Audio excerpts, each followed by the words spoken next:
네, 안녕하세요. 7월 12일 저녁 자정의 카도입니다. 오늘은 사실 할 얘기가 그렇게 많진 않아요. 왜냐면 아직 미국 CPI 지수가 발표된 것도 없고, 그리고 좀 중요한 이슈들도 없어요.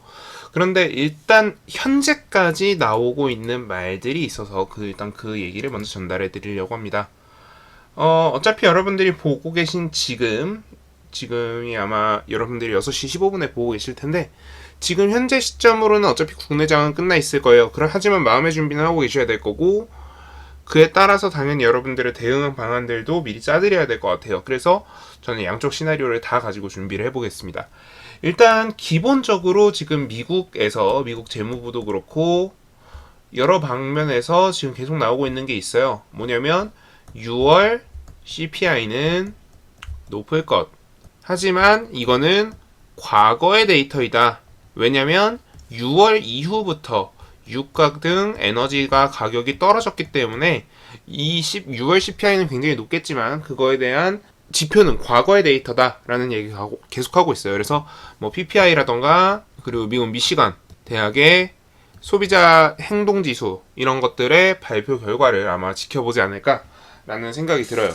만약에 미국 CPI가 예정대로 잘 안 나와서, 그러니까 지금 예상되고 있는 것처럼 상당히 높게 나온다면 당연하게도 시장에는 악재로 받아들여질 가능성이 높아요. 하지만 단순 쇼크로 끝날 가능성이 있어 보입니다. 무슨 뜻이냐면요.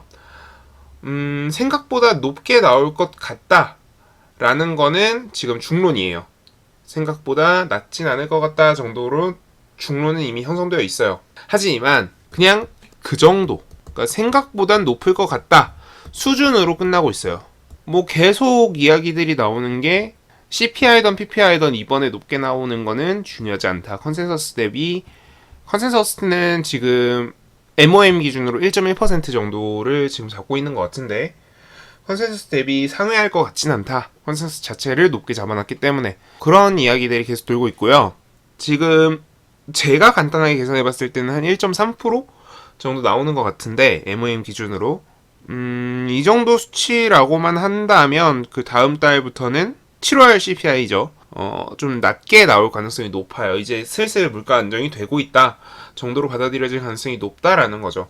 그래서 아마 CPI나 PPI나 둘 다, 그러니까 이제 13일, 14일이죠.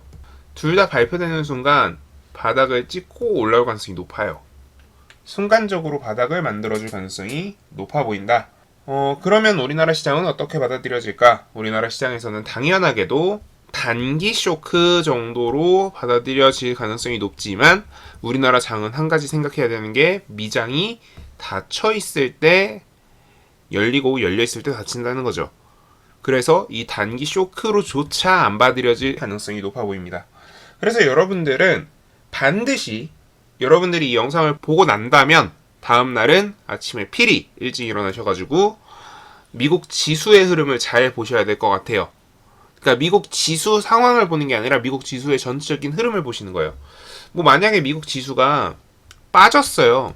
그래도 그 나름대로의 의미가 있다고요. 그리고 반대로 올랐어요. 그 나름대로의 의미가 있다고요. 하지만 그냥 단순하게 빠지고 오르고가 중요한 게 아니라 빠지고 오르는 와중에 흐름, 뭐 예를 들어서 빠졌어요. 근데 이만큼 빼고 이만큼 올리고 있어요. 이거랑 올랐어요. 근데 올렸다가 내리고 있어요. 요거랑 우리나라 시장에 주는 영향이 달라요.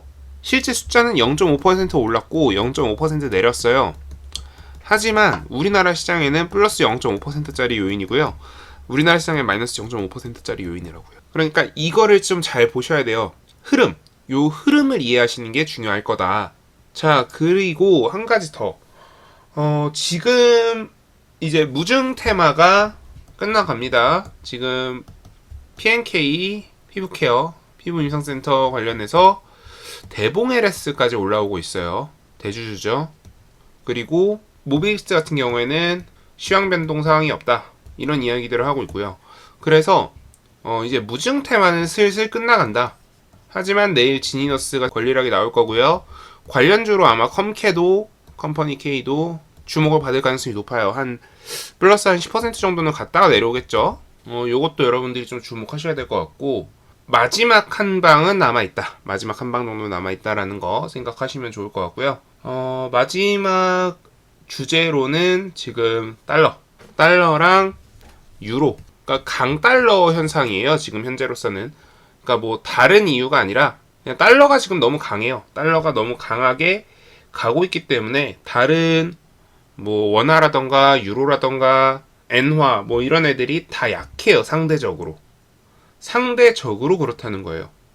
그래서 지금 유로 달러가 지금 오늘 날짜 기준으로 1.00을 찍었고요. 그리고 지금 1.002 정도예요. 0025 정도네요. 그래서 0.25% 폭에서 왔다 갔다 하고 있어요. 그래서 1대1, 그러니까 어제 제가 말씀드렸던 페리티까지 지금 도달해 있고요. 그리고 페리티가 깨질 가능성도 보여요. 반대 방향으로. 이렇게 되면요, 미국의 힘이 그만큼 더 세지는 겁니다, 여러분. 그러니까 많은 분들이 미국에 대해서, 그러니까 미국이 어떻게 액션을 취하느냐에 대해서 어떤 생각을 가지고 계실지 잘 모르겠지만, 미국이 가지고 있는 힘이 세진다라는 거는 우리나라뿐만 아니라 전 세계 시장의 영향력이 세진다는 거고요. 그리고 한 가지 또 추가적으로 생각을 해보면 미국이 어떤 액션을 취할 가능성이 높아진다라는 뜻이에요. 자, 무슨 뜻이냐? 미국이 경제 상황이 가장 안 좋았을 때, 미국이 이제 세계 경제를 주도하고 있고 미국 경제 상황이 가장 안 좋았을 때 플라자합이라던가 이런 미국은 정치적인 수단으로 미국 경제를 부흥시키고 전 세계 경제를 그 다음으로, 그러니까 전 세계 경제를 부흥시키지 않고 미국 경제를 일단 부흥시킨 다음에 우리가 일반적으로 낙수 효과라고 하는 트리클 다운을 노렸어요. 그러니까 전 세계의 다른 국가로 미국의 부가 흘러내려가게끔 그런 액션을 취했다는 말이죠. 지금도 마찬가지예요. 미국이 주도권을 잡을 가능성이 높아 보여요. 그러니까 언제는 안 그랬느냐라고 하겠지만 지금처럼 강한 시기에 미국은 그 액션을 취합니다. 그래서 미국이 조만간에 실력 행사에 나설 가능성이 높아 보이고요. 이 실력 행사에 나서게 되면은 아마 우리나라 정도는 좀 수혜를 받을 가능성이 있어 보이거든요. 왜냐면 중국을 견제하려는 액션을 취할 가능성이 높기 때문에 상대적으로 우리나라를 밀어줄 것 같아요. 그러면 우리나라 경제에서 전반적으로 그 기간 산업들, 반도체라던가 차 이런 애들은 그때쯤 돼야 수혜를 받을 것 같고, 그 전까지는 바이오라던가 개별 테마를 좀 지켜보셔야 될 것 같다 정도로 말씀을 드리면서 오늘 영상을 마무리하도록 하겠습니다. 감사합니다. 지금까지 트레이딩룸의 카도였고요. 오늘 영상 도움되셨다면 구독, 좋아요, 알람 설정 부탁드립니다. 감사합니다.